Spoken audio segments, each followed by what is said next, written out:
when Aaron has to bring a korbanot in order to inaugurate the Mishkan for the first time, Torah says, "Vayomer Moshe el Aaron kirav el hamizbech va'aseh et chatatcha ve'et olotecha v'chaper ba'adcha u'ba'ad ha'am va'aseh et korban ha'am v'chaper ba'adam kasher tzivah Hashem."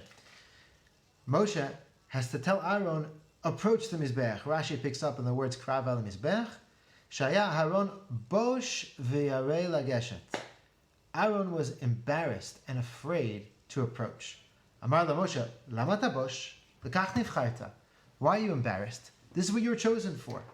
Rashi sees in this story that Aaron was reluctant. He was reticent to approach the Mizbeach and to do the korbanot.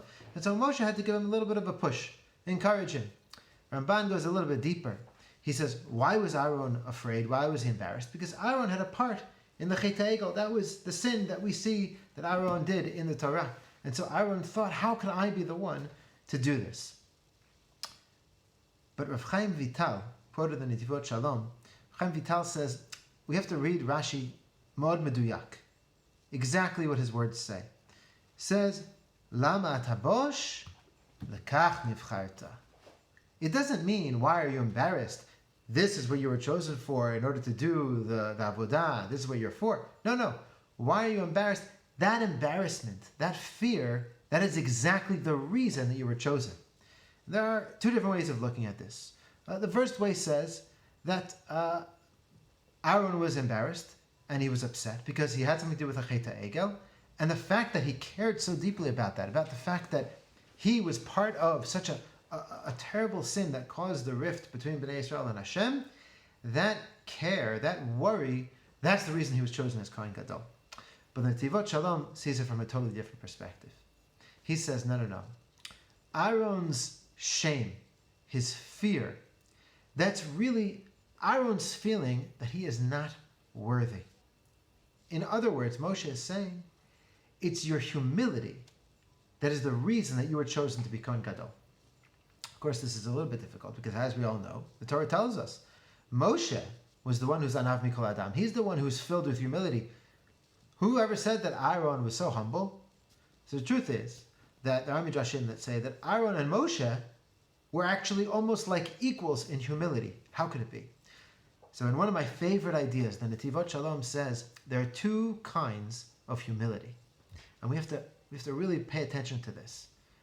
The first kind of humility is Moshe's kind of humility. Moshe's humility comes from the fact that he is so close. He's the closest that you can get to HaKadosh Baruch Hu, to the divine. He's reached such a high level. But as you go up in levels, really what ends up happening is that you become more and more aware of the distance, actually, between you and the divine. Someone who's all the way at the bottom, he thinks he's actually closer to Hashem than someone who's all the way at the top. So Moshe's humility stems from the distance between him and Hashem. He realizes how far away from Hashem he is, and it makes him feel humble, even more humble than somebody who hasn't actually reached so close to Hashem. But Aaron's humility does not come from the distance between him and Hashem. It comes from the distance between what he knows he is capable of and what he has actually done. And so when Aaron looks at the sin of the Chet HaEgel, and he sees, oh my gosh, how could I do such a thing? I know what my potential is. I know what I should be, and I see what I did. That's what causes him to be humble and to be embarrassed.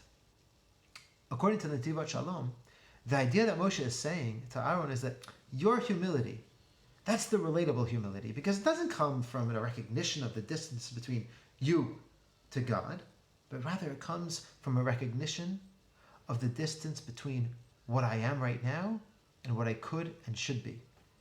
And this is something that we can all understand. This is something that can be related to as an example of Bnei Yisrael, which is what the Kohen Gadol is supposed to be, to make us ask ourselves and to state to ourselves, forget about trying to compare ourselves to Hashem or even to Moshe, to somebody who's all the way above us. Forget about that.